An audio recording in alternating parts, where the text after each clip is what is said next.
இவ்வளோ நாள் அழுது அழுது அழுது அழுது அழுது உங்கள் வாழ்க்கையில் சோர்ந்து போயிட்டீங்களா? இனிமே உங்கள் கண்ணில் இருந்து கண்ணீர் வரக்கூடாது. உங்கள் வாயில் கர்த்தரை துதிக்கும் புதுப்பாட்டை கர்த்தர் கொடுக்கணும். ஆமேன்னு சொல்லுங்க. கண்ணீர் வடித்தது போதும், அழுது துக்கேத்தது போதும், புலம்புனது போதும். அவங்களுக்கு நடக்குது, எனக்கு நடக்கலையே, அவங்களுக்கு கைகூடுது, எனக்கு கைகூடலையே, ஐயோ நல்லவங்களா நான் வாழ்கிற எனக்கு ஒன்றும் நடக்க மாட்டேங்குது, எப்படியோ வாழ்கிறவங்களுக்கெல்லாம் நல்ல நல்ல காரியம் நடக்குது, புலம்ப வேண்டாம். ஆண்டவர் சொல்லுவோம், உன் வீட்டுக்குள்ளே ஒரு ஆனந்தத்தை நான் கொடுக்க போகிறேன், உன் வீட்டுக்குள்ளே ஒரு மகிழ்ச்சியை கொடுக்க போகிறேன், உன் வீட்டுக்குள்ளே ஒரு சந்தோஷத்தை கொடுக்க போகிறேன். கடந்ததை நினச்சி என்ன அழக்கூடாது, நடந்ததை நினச்சி என்ன அழக்கூடாது. கர்த்தர் உங்கள் வாழ்க்கையில் ஒரு புதிய காரியத்தை செய்வார். ஆமென். புலம்பலுக்கு பதிலாக ஆனந்த களிப்பை நான் தருவேன்.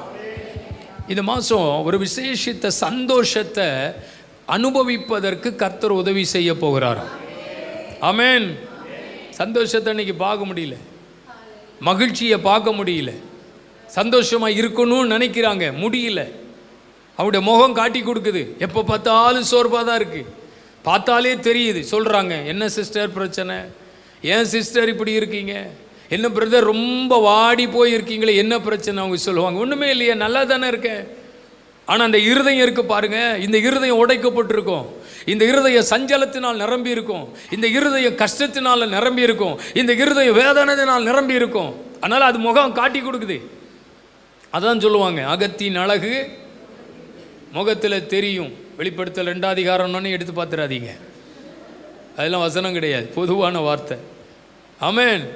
நம்ம சொன்ன உடனே அந்த வசனம் எங்கே இருக்குன்னு தேடுவாங்க சில ஆட்கள்லாம். உண்மையாக வசனத்தை சொன்னால் தேட மாட்டாங்க, பைபிளை மூடி வச்சுக்கிடுவாங்க. இப்படி ஏதாவது சொன்னால் ஆமாம் ஆமாம் அது கேள்விப்பட்டிருக்கேன், அந்த வசனம் எங்கே இருக்குது அப்படின்னு கேட்பாங்க. பாருங்க, கவனிங்க. அகத்தின் அழகு, மனுஷனுடைய இருதயம் எப்போ பார்த்தாலும் பாரம் நிறைந்ததாக இருக்குது, கவலையாக இருக்குது, என்னன்னு தெரியல, சொல்ல முடியல. சில ஆட்கள்லாம் தன் பாரத்தை சொல்லாமலே மனசுக்குள்ளே வச்சு புலம்பிக்கிட்டே இருக்காங்க. ஒருத்தரும் இதை போய் மனைவிக்கிட்டே சொன்னால் மனைவியும் புலம்புவா, அப்போ 2 பேரும் சேர்ந்து புலம்ப வேண்டியிருக்கும். அவளாவது சந்தோஷமாக இருக்கட்டும் சொல்கிறது இல்லை. பிள்ளைகளிடத்தில் சொல்கிறதே இல்லை, சொன்னாலும் அது கேட்க போகிறது இல்லை, அது 2வது விஷயம். கவனிங்க, மனசுக்குள்ளே வச்சுக்கிட்டு இருக்கோம். இன்றைக்கி சொல்கிற எல்லாம் தூக்கி போட போகிறோம். உள்ளே இருக்க சஞ்சலம், கவலை, பாரம், துக்கம், வேதனை எல்லாத்தையும் தூக்கி போட்டு இந்த மாதம் முழுவதும் ஒரு சந்தோஷம் உங்களை நிரப்போம். பாடிக்கிட்டே இருக்க போகிறீங்க, தேவனை துதிச்சிட்டே இருக்க போகிறீங்க. ஆமென். தேவனுடைய ஆசீர்வாதத்தை பெற்றுக்கொள்ள போகிறீங்க. இவ்வளவு சொல்லியும் சில ஆட்களுடைய முகம் இன்னும் கரெக்டாக வரல, சீரியஸாக தான் இருக்குது. கர்த்தருக்கு ஸ்தோத்திரம். ஆமென். ஏன்னா 5 மாதம் அவங்க அப்படி இருந்துட்டாங்க பாருங்கள், அந்த முகத்தை அப்படி வச்சு. அது என் பிரசங்க பண்ண உடனே மாறுமா? மாறாது. அது கேட்க கேட்கத்தான் மாறும். இப்போ கொஞ்சம் பிரைட் வந்திருக்கு, பரவாயில்ல, இப்போ கொஞ்சம் பரவாயில்ல. அல்லேலூயா. எனக்காவது லைட்டு போட்டு தான் பிரைட்டு, உங்களுக்கு லைட் இல்லாமலே பிரைட்டு. ஆமென். ஆமென் சொல்லுங்க பார்க்கலாம். அன்றைக்கி ஒருத்தர் கேட்டார், டிவியில் நல்ல அழகாக கலராக இருக்கிறவே, நேரில் பார்த்தா கருப்பாக இருக்கிறவேன்னு. எல்லாம் லைட்டு தான், பிரைட்டு தான். ஆமென். ஏன் சொல்கிறேன்னா, நம்மளால் பாருங்கள் என்ன சொன்னாலும் அந்த வார்த்தைக்குள்ளே நம்ம வர முடியலைன்னா அவ்வளோ உள்ள ஸ்டோர் ஆகிருக்கு, அவ்வளவு பிரச்சனை. ஐயோ, ஒரு பக்கம் மனைவி, ஒரு பக்கம் பிள்ளைகள், ஒரு பக்கம் வேலை, ஒரு பக்கம் கடன், ஒரு பக்கம் பணம், ஒரு பக்கம் இப்படி ஒன்றா நெருக்கிட்டு இருக்கு. அதுவும் ஜூன் மாதம் வந்துச்சா இன்னும் கூட கொஞ்சம் நெருக்கும் பாருங்க. இன்னும் பேக் வாங்கலை, இன்னும் ஷூ வாங்கலை, கர்த்தருக்கு ஸ்தோத்திரம், இன்னும் யூனிஃபார்ம் எடுக்கலை, எனக்கு அந்த பேக்கு தான் வேணும், அதுக்கு கொம்பு வச்சது வேணும், அதுக்கு வால் வச்சது வேணும், அப்படின்னா குரங்க வாங்கிட்டு போ, அது வேணும், இது வேணும், இது வேற பாருங்க. எதையாவது எங்கேயாவது பார்த்ததை கேட்பாங்க, எனக்கு இப்படி தான் வேணும், இப்படி தான் வேணும். தோத்துரும். அதனால ஜூன் மாதம் வந்தாலே நிறைய பெற்றோர்கள் தோத்துரும் மே மாதத்திலேயே முகத்தை சுருக்கிடுவாங்க. என்ன செய்ய போகிறேன்னு தெரியலையே, அட்மிஷன் அங்கே போடவா, இங்கே போடவா, அங்கே எவ்வளோ கேட்குறானே, இங்கே எவ்வளோ கேட்குறானே, எங்கே போகிறேன்னு தெரியுதுலையே, ஒரே குழப்பம். அதனால தான் ஜூன் மாதம் 1ஆம் தேதியில் கர்த்தர் சொல்கிறார், புலம்பாத, சந்தோஷமாக இரு, நான் நடத்துவேன், நான் தருவேன், என் சித்தத்தை வெளிப்படுத்துவேன், என் தீர்மானத்தை வெளிப்படுத்துவேன். ஆமென் சொல்லுவோமா? புலம்பல ஆனந்த களிப்பாக மாற பண்ணுவார். ஆமென். சரி, எது ஆனந்த களிப்பை கொண்டு வரும்? ஆண்டவர் எப்படி அந்த புலம்பலை மாற்றி ஆனந்த களிப்பை நமக்கு ஆண்டவர் தருவார். வாசிக்கலாமா? 92ஆம் சங்கீதம், 92ஆம் சங்கீதம், அதை 4ஆம் வசனத்தை வாசிக்க கேட்போம். கர்த்தாவே, உமது செய்கைகளால் என்னை மகிழ்ச்சியாக்கினீர், உமது கரத்தின் கிரியைகளின் நிமித்தம் ஆனந்த சத்தம் விடுவேன். வாசிக்க ஆரம்பிச்சிட்டான்ல, என் அது வந்துடும். ஆமென். வேதம் சொல்லுகிறது, ஆண்டவருடைய கிரியைகள், கர்த்தருடைய செயல்கள் நம்மளை என்ன பண்ணுமா? மகிழ்ச்சியாக்குமா? சத்தமாக தான் ஒரு அல்லேலூயா சொல்லுங்களேன். நல்ல கவனிங்க. தேவனுடைய கிரியைகள், தேவனுடைய செயல்கள், அது நம்மளை மகிழ்ச்சியாக்கும். கர்த்தருடைய செயல்கள். நம்ம தேவன் யார்? நம்முடைய தேவன் எப்படிப்பட்டவர்? அவர் யோசனையில் பெரியவரும் செயல்களில் வல்லவருமாயிருக்கிற கர்த்தர். செயல்களில் வல்லவர். அவரை மாதிரி கிரியை செய்ய, அவரை மாதிரி செயல்படுத்த இந்த உலகத்தில் எந்த மனுஷனாலும் முடியாதுங்க. அப்படி மகிமையான காரியத்தை செய்வார். நீங்க சிம்பிளா நினைப்பீங்க, அவர் பெருசா நினைப்பாரு. நீங்க சின்னதா முடிச்சிடணும்னு நினைப்பீங்க, ஆரம்பிச்சிருப்பீங்க, அவர் பெருசா முடிப்பாரு. நிறைய பேர் சொல்லியிருக்கதை நான் கேட்டிருக்கேன். சிம்பிளாக தான் ஆரம்பித்தோம், சின்னதாக தான் ஆரம்பித்தோம், கொஞ்சம் போல் கையில் இருந்து அதை வச்சு ஆரம்பித்தோம். முடிக்கும் போது பார்த்தா இது எப்படி நடந்துச்சுன்னே தெரியல. இது உங்கள் செயல்கள் அல்ல, அது கர்த்தருடைய செயல்கள். அது உங்கள் திறமை அல்ல, கர்த்தருடைய கிரியை. அது உங்கள் பராக்கிரம் அல்ல, தேவனுடைய கிரியை. மனுஷன் நினைக்கிறதற்கும் வேண்டிக் கொள்கிறதுக்கு அரியமாய் கிரியை செய்கிறவர் நம்முடைய ஆண்டவர். நம்ம ஆண்டவர் எப்பொழுதுமே நம்முடைய எண்ணங்களுக்கு, நம்முடைய திட்டங்களுக்கு, நம்முடைய செயல்களுக்கு அப்பாற்பட்டதை செய்கிற ஆண்டவர். எது நம்மளை சந்தோஷப்படுத்த போகுது, எது நமக்கு ஆனந்த மகிழ்ச்சியை கொடுக்க போகுது என்றால் கர்த்தருடைய செயல்கள். உமது செயல்களினாலே நீர் எங்களை மகிழ்ச்சியாக்கினீர். ஆமென். யாத்திராகமம் 14ஆம் அதிகாரத்திலே புலம்புகிறார்கள். அங்கே யாத்திராகு 14 அதிகாரத்தில் தேவன் இதை எப்படி செய்ய போகிறான்னு தெரியலையேன்னு பயப்படுறாங்க. ஏன்னா அவர்கள் புறப்பட்ட பயணம், அவர்கள் எதையோ எதிர்பார்த்து வந்தது, அவர்களுக்கு நடக்கவில்லை. 430 வருஷம் அடிமைத்தனம். கானான் தேசத்தின் ஆசீர்வாதம் பெருசு. இதை விட்டுட்டு அதை போறதுக்கு கர்த்தர் கூட்டிட்டு வராரு. ஆனா இப்படிதான் கொண்டு போவாருன்னு யாருக்கும் தெரியாது. கரெக்டா கடலுக்கு பக்கத்தில் கொண்டு போய் விட்டுட்டாரு. இவ்வளோ நாள் புலம்புனாங்க, இப்போ கொஞ்சம் அதிகமாக புலம்புறாங்க. என்ன ஆண்டவரே, எங்களை எதுக்கு கூட்டிகிட்டு வந்தீங்க? ஏன் இந்த வழியாக நடத்துறீங்க? எதுக்காக இந்த பக்கமாக கொண்டு வந்தீங்க? சோதரம், ஆண்டவர் சில நேரத்தில் நம்மளை நடத்திட்டு வர்றது நமக்கு புரியவே புரியாது. நமக்கு கேள்வியாக இருக்கும், கர்த்தர் ஏன் இதை அனுமதிச்சார்? ஆண்டவர் ஏன் இதை தந்தார்? ஆண்டவர் ஏன் இதோட இணைச்சார்? ஆண்டவர் ஏன் இந்த வழியை திறந்தார்? ஆண்டவர் ஏன் நம்மளை இதுக்குள்ளே கொண்டு போனார்? என்னன்னு தெரியலையே. ஆரம்பத்தில் இருந்தே குழப்பமாக தான் இருக்குது, ஆரம்பத்தில் இருந்தே பிரச்சனையாக தான் இருக்குது. ஆனால் ஒன்று மட்டும் புரிஞ்சுக்கிடுங்க, ஆரம்பம் குழப்பமாக தான் இருக்கும், ஆரம்பம் பிரச்சனையாக தான் இருக்கும். ஆனால் முடிவு மகிழ்ச்சியாக இருக்கும். ஆனால் முடிவு ஆரவாரமாக இருக்கும். ஆனால் முடிவு ஆர்ப்பாட்டமாக இருக்கும். ஆனால் முடிவு சந்தோஷமாக இருக்கும். கர்த்தருடைய செயல்கள். யாருக்கு தெரியும் வழி இங்கே இருக்குன்னு? ஒருத்தருக்கும் தெரியாது. செங்கடலில் நிற்கிறாங்க. கொஞ்சம் பேர் சொல்கிறாங்க போயிடுவோமா, திரும்ப போயிடலாமா. கொஞ்சம் பேர் சொல்கிறாங்க விட்டுட்டு வந்துட்டான். அவன் என்ன சொல்லுவான்? செத்தாங்கே செத்துருவான், திரும்பி மட்டும் போகக்கூடாது, இங்கேயே நம்ம நின்று விடுவோம். கர்த்தர் ஒரு வழியை திறந்தார். சமுத்திரத்திலே பாதைகள் திறக்கப்பட்டது. ஜனங்கள்லாம் சந்தோஷமாக போகிறாங்க, ஜனங்கள்லாம் மகிழ்ச்சியாக உள்ள போகிறாங்க. இதை பார்த்த பார்வோனின் சேனைகளையும் கர்த்தர் அங்கே இருக்க விடலை. எழுமுங்கடா ஆண்டவரே கிளப்பி விடுறாரு. எகிப்தில் இருக்கிற சத்துருக்களை கர்த்தர் கிளப்பி விடுறார். சில நேரத்தில் ஆண்டவரே கிளப்பி விடுவார். ஆமென். ஆமாம். அப்போ புரியாது நமக்கு. அப்போ தான் 50 நாள் ஜெபம் முடிச்சிருப்போம், அவன் கிளம்பிடுவான். அப்போ தான் 21 நாள் ஜெபம் முடிச்சிருப்போம், சும்மா இருந்தவன் கிளம்பிடுவான். நீங்கள் நினைப்பீங்க அப்போ 21 நாள் ஜெபம், அப்போ 50 நாள் ஜெபம் வேஸ்ட்டா? உபவாசம் பண்ணி ஜெபம் பண்ணேன்னு வேஸ்ட்டா? வேஸ்ட் இல்லை, அதுதான் பூஸ்ட்டு. வேலை நடக்கும். கர்த்தரே கிளப்பி விடுவார் சில நேரத்தில். ஆமென் சொல்லுங்க. அவனும் பாருங்க கூப்பிடுறான், எல்லாரும் வாங்கடா போவோம், எல்லாரும் போவோம். குதிரை ரதங்களோடு எல்லாரும். கர்த்தர் திறந்த வாசலுக்குள்ள அவனும் வர்றான்.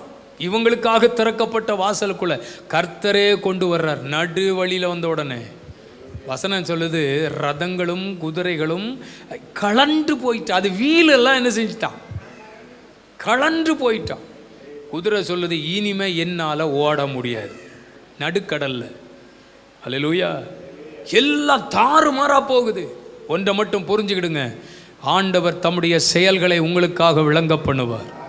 எனக்கு யாரும் இல்லையே, நான் தனியாக இருக்கிறேனே, எனக்கு சத்துருக்களின் கிரியைகள் அதிகமாக இருக்குது, பிரச்சனையின் நடுவில் வாழ்கிறேனே, இதிலிருந்து எப்படி வெளியே வரப்போகிறேன்னு நீங்கள் நினைக்கலாம். ஆனால் ஆண்டவர் சொல்கிறாரு, நான் தாப்பா அவனை பின்னால் துரத்திட்டு வர சொல்லியிருக்கேன். ஏன்னா உனக்கு விடிவு காலம், அவனுக்கு எல்லாம் அடங்கி போகிற காலம். ஒரு காரியம் தீர்க்க தரிசனமாக சொல்கிறேன், இந்த மாதம் சத்துருக்களின் கிரியைகள் அடங்கி போகும்.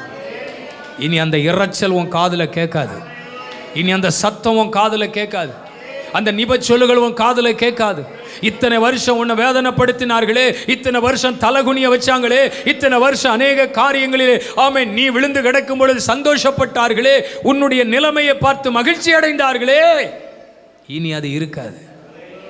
இனி அந்த சத்தம் கேட்காது.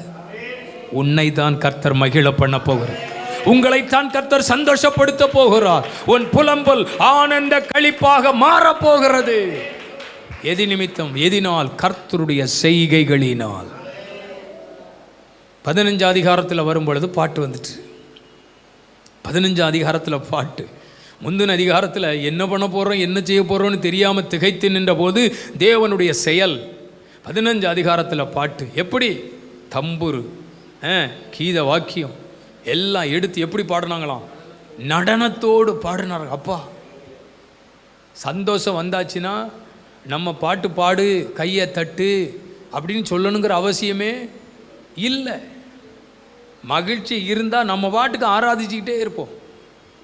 நமக்குள்ள மகிழ்ச்சி இல்லாததுனால தான் வேகமாக கைத்தட்டுறோன்னு உத்து பார்க்குறோம், இவனுக்கு இன்னைக்கு என்ன வந்துச்சுன்னு கேட்குறோம். நல்லா ஆராதிக்கிறவங்களை உத்து பார்க்குறோம். ஏன் ஆராதிக்க முடியலன்னா நமக்குள்ள நெருக்கம், நமக்குள்ள பிரச்சனை, நமக்குள்ள கவலை. எந்த நேரத்திலும் இதை செய்யுங்கள், இப்படி பண்ணுங்கன்னு சொல்லக்கூடாது. நீங்களே ஆட்டோமேட்டிக்காக தேவனை ஆராதிக்க ஆரம்பிச்சிடணும், கர்த்தரை துதிக்க ஆரம்பிச்சிடணும். அல்லேலூயா.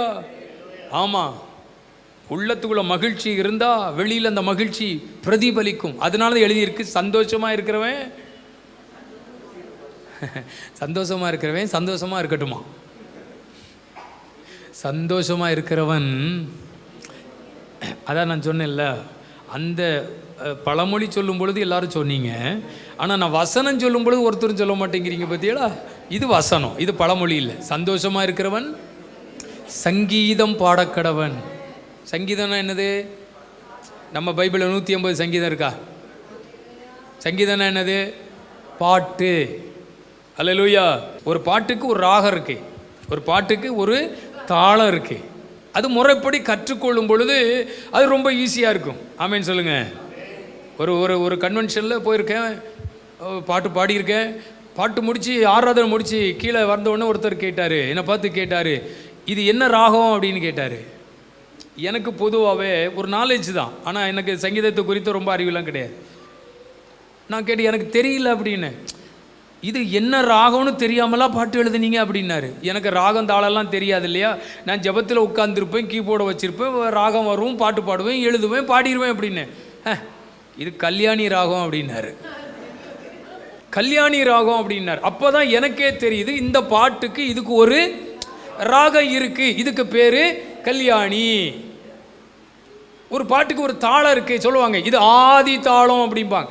இதெல்லாம் நடைமுறையில் இருக்கக்கூடிய காரியம். ஆனால் இந்த பாட்டுக்கு சந்தோஷம் இருந்துச்சா நீங்கள் இந்த தாளத்தையோ இல்லை ராகத்தையோ நீங்கள் பார்க்க வேண்டிய அவசியம், நீங்கள் பாடிக்கிட்டே இருக்கலாம். உங்கள் இருதயம் தேவ சந்தோஷத்தினால் நிறைந்திருக்கும் பொழுது, உங்கள் இருதய மகிழ்ச்சியினால் நிறைந்திருக்கும் போது வாயில் புது பாட்டு வந்துக்கிட்டே இருக்கும், துதியின் சத்தம் கேட்டுக்கிட்டே இருக்கும். அப்போ இந்த மாதம் முழுதும் உங்கள் வாயில் இருந்து என்னதான் வரணும்? துதி, துதி, பாடல். வீட்டுக்குள்ளே சத்தம் கேட்டுக்கிட்டே இருக்கணும். நான் எப்போமாவது உங்கள் வீட்டு பக்கத்தில் வருவேன், அப்படி கேட்பேன், தோத்துரும். அப்போ சத்தம் கேட்கணும். ஆமே, உன்னதமானவர் என்னை பார்த்துட்டே பாடக்கூடாது, தோத்துரும். நம்ம மகிழ்ச்சி இருந்தால் நமக்கு பாட்டு தானே வரும். இப்போ அற்புதம் நடந்துட்டு பார்த்தீங்களா, ஆண்டுடைய செயல்கள் நடந்துட்டு பார்த்தீங்களா, பாட்டு வரும். யாரோ பாட சொன்னாங்களா இவங்கள? நீங்கள் சொல்லுங்கள், பாட சொன்னாங்களா? இப்பொழுது நாம் ஒரு பாடலை பாடுவோம் அப்படின்னு யாராவது சொன்னாங்களா? இல்லை மோசே தான் ஜனங்களை பார்த்து எல்லாரும் ரெடியாக இருங்க, இப்போ நம்ம ஒரு பாட்டு பாட போகிறோம் அப்படின்னு சொன்னாரா? பாட்டு வந்துட்டு இருக்கிற தாளத்தை எடுத்தான், அடித்தான், ஆட ஆரம்பித்தான். ஐயோ, இவ்வளவு மகத்துவமான காரியங்களை செய்தவரை எப்படி பாடாமல் இருக்க முடியும்? இவ்வளவு அற்புதமான காரியத்தை செய்தவரை எப்படி துதிக்காமல் இருக்க முடியும்? நான் சொல்கிறேன், தேவனுடைய செயல்கள் உங்கள் இருதயத்தை மகிழ்ச்சியாக்க போகிறது. உன் புலம்பல் ஆனந்த களிப்பாக மாறும். ஆமென். இனி யாராவது உட்கார்ந்து இந்த மாதம் புலம்புனீங்க, தோத்துரும். என்ன செய்யணும் தெரியுமா? மகிழ்ச்சியின் பாடல். ஆமென். மகிழ்ச்சியின் பாடல். அதுக்காக புதுசாக பாட்டு எழுதி பாட வேண்டாம். தெரிஞ்ச பாட்டு பாடி சந்தோஷம் பொங்குதே, சந்தோஷம் பொங்குதே அப்படின்னு பாடுங்க. தோத்துரும். பாலை அடுப்பில் வச்சுட்டு பொங்கி பொங்கி பொங்கி பொங்கி பொங்கி வழியுதே அப்படின்னு கண்ணை மூடிக்கிட்டே பாடி பாலை தீத்துறப்படாது. பாஸ்டர் சொல்லியிருக்காரு, பாட சொல்லியிருக்காருன்னு. ஆமேன்னு சொல்லுங்க. பாடுங்க. புலம்பல் ஆனந்த களிப்பாய் மாறும். புலம்பல் ஆனந்த களிப்பாய் மாறும். இந்த 5 மாதம் வீட்டுக்குள்ளே அதானே புலம்புனீங்க. இந்த 5 மாதம் ஏதானே ஒருத்தருக்கு ஒருத்தர் பேசிக்கிட்டே இருந்தீங்க. நடந்ததை தானே பேசுனீங்க, கடந்து போனதானே பேசுனீங்க. நான் நினைக்கலையே இந்த வருஷம் இப்படி இருக்குன்னு, இந்த வருஷம் இப்படி நடக்கும்னு நான் நினைக்கலையே, இந்த வருஷம் இப்படியெல்லாம் சம்பவிக்கும் நான் நினைக்கலேன்னு தானே பேசிகிட்டே இருந்தீங்க. இன்னையோடு அதை நிறுத்திடணும். இனிமேல் நீங்கள் பேச போகிறதெல்லாம் கர்த்தருடைய செயல்கள், நடந்த காரியங்களை குறித்து கர்த்தருக்குள்ள மகிழ்ச்சியாய் தேவனை துதிக்க அவர் கிருபை கொடுக்க போகிறார். தானியேல் 3ஆம் அதிகாரத்தில் நேபுகாத்நேச்சார் ஒரு பெரிய பொற்சிலையை நிறுத்தி எல்லாரும் அதை பணிந்து கொள்ள வேண்டும் என்று ஒரு சட்டத்தை பிறப்பித்த பொழுது எல்லாரும் பணிந்து கொள்ளுகிறார்கள். ஆனால் 3 பேர் அதற்கு இடம் கொடுக்கவில்லை. எல்லாரும் செய்கிறார்கள். ராஜாவை கனம் பண்ணணும்னா விழு, ராஜா சொல்றதை கேட்கணும் அப்படின்னா விழு, ராஜா ப்ரமோஷன் தரணும், ராஜா நம்மளை உயர்ந்த இடத்துல கொண்டு வரணும்னா அவர் சொல்றதை செய். எல்லாரும் எதுக்கு செய்கிறான்? ராஜாவுக்கு பயந்து செய்கிறான்.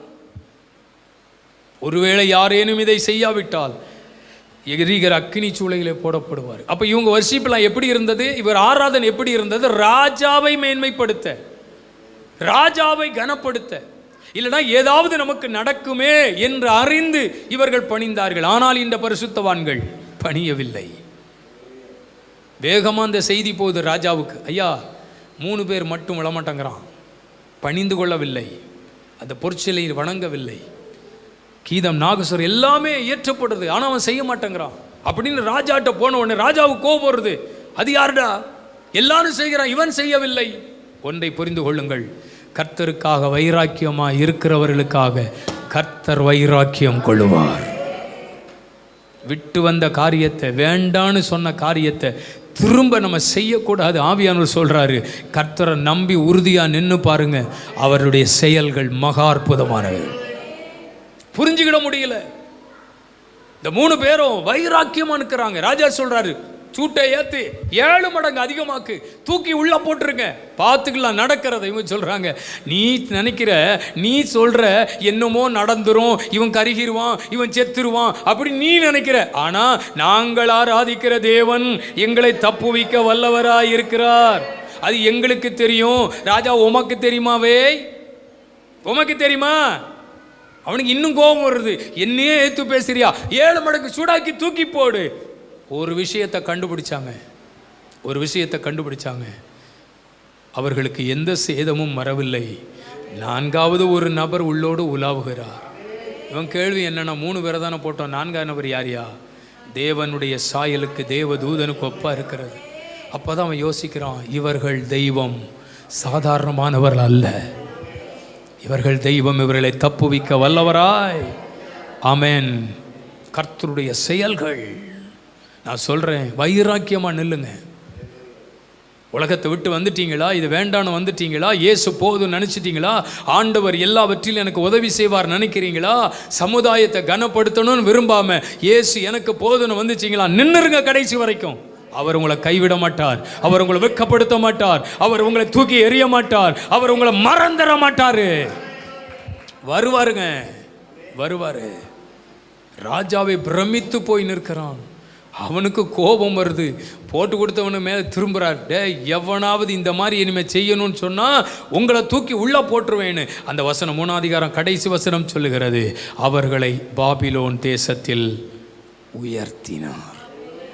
ஆமேன் சொல்லுங்க. ஆமேன். மனுஷனை பிரியப்படுத்தும்படி வாழாதீங்க, ஆண்டவரை பிரியப்படுத்தும்படி வாழ்ந்து பாருங்க.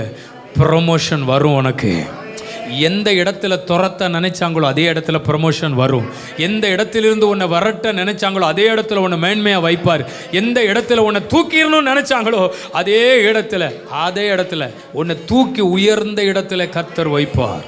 யாருக்கும் வராத ப்ரமோஷன் இந்த 3 பேருக்கும் வந்துச்சு. இந்த மாதம் சொல்கிறேன், சிலருக்கு சில ப்ரமோஷன் வரப்போகுது. அது உங்கள் வேலையில இருக்கலாம், அது உங்களை ஃபைனான்ஸ்லையாக இருக்கலாம். ஆமேன் சொல்லுங்கள். அது உங்கள் அதிகாரத்திலையாக இருக்கலாம். ஏதோ ஒரு காரியத்தில் கர்த்தர் உங்களை ப்ரமோஷன் கொடுக்க போகிறாரு. அது எப்படி நடக்க போகுதுன்னு தெரியல எனக்கு. ஆனால் இந்த மாதம் முடியும் போது சொல்லுவீங்க, கர்த்தர் 1ஆம் தேதி வாக்குத்தத்தம் பண்ணினபடியே எங்கள் வாழ்விலே கர்த்தர் செய்தார்.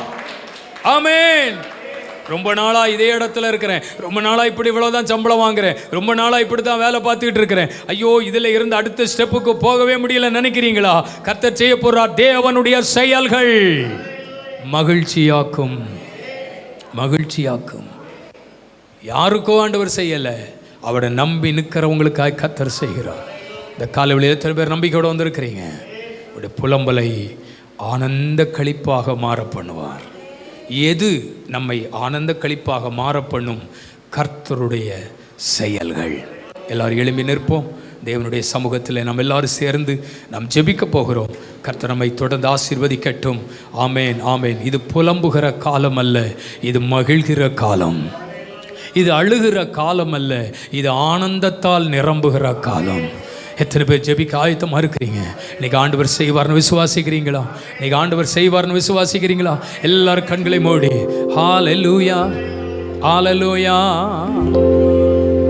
ஆனந்த களிப்புள்ள உதடுகளா போற்றி புகழ்கிறே. எந்த வீட்டுக்குள்ள புலம்பல் இருந்ததோ அதே வீட்டுக்குள்ளே ஆனந்தம் வரப்போகிறது. ஆமேன்.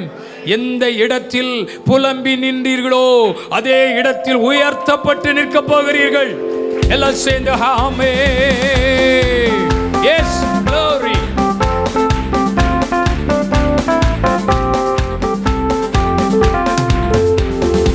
ஆனந்த களிப்புள்ள உதடுகளா போற்றி புகழ்கிறே. ஆனந்த களிப்புள்ள உதடுகளா போற்றி புகழ்கிறே. அறுசுவை உணவு உண்பது போல் திருப்தி அடைகிறே. அறுசுவை உணவு உண்பது போல் திருப்தி அடைகிறே. தினமும் துதிக்கிறே. ஆனந்த களிப்புள்ள உதடுகளா போற்றி புகழ்கிறே. சொல்லுங்க, ஆனந்த ஆமென். மேலானது உப்பேரன்பு, உயிரினும் மேலானது. மேலானது உப்பேரன்பு, உயிரினும் மேலானது. உதடுகள் துதிக்கட்டும் உயிருள்ள நாளெல்லாம். உதடுகள் துதிக்கட்டும் உயிருள்ள நாளெல்லாம். உயிருள்ள நாளெல்லாம். ஆனந்த களிப்புள். எல்லாம் கைத்தட்டி நல்ல உற்சாகமாய். ஓ, ஆனந்த களிப்புள்ள உதடுகளா போற்றி புகழ்கிறே. தேவனே நீர் என் தேவன், தேடுவே ஆர்வமுடன். தேவனே என் தேவன், தேடுவேன் ஆர்வமுடன். மகிமை வாஞ்சிக்கிறே, உம் வல்லமை காண்கிறே. சொல்லுங்க, வாஞ்சிக்கிறே, உம் வல்லமை காண்கிறே. உம் வல்லமை காண்கிறே. ஆனந்த களிப்புள்ள உதடுகளா. சரிங்கப்பா, ஏசையா நன்றி. அறுசுவை அறுசுவை உணவு உண்பது போல் திருப்தி அடைகிறே. அறுசுவை உணவு உண்பது போல் திருப்தி அடைகிறே. தினமும் துதிக்கிறே. ஆனந்த களிப்புள்ள உதடுகளா போற்றி புகழ்கிறே. எமேலா ஆனந்த களிப்புள்ள புகழ்கிறே. கரங்களை தட்டி கர்த்தருக்கு மகிமை செலுத்துவோம். நன்றி செலுத்துகிறோம். தேவன்களுக்கு கொடுத்த நல்ல கிருபைகளுக்காக ஸ்தோத்திரம். இந்த நாளில் உம்முடைய பாதத்தில் வந்து உம்மை உயர்த்த துதிக்க கிருபை கொடுத்தீர். 5 மாதங்கள் அற்புதமாய் புதிய மாதத்திற்குள்ளே கடந்து வருவதற்கு கர்த்தர் உதவி செய்தீர். புலம்பலை ஆனந்த களிப்பாக மாற பண்ணுவேன்.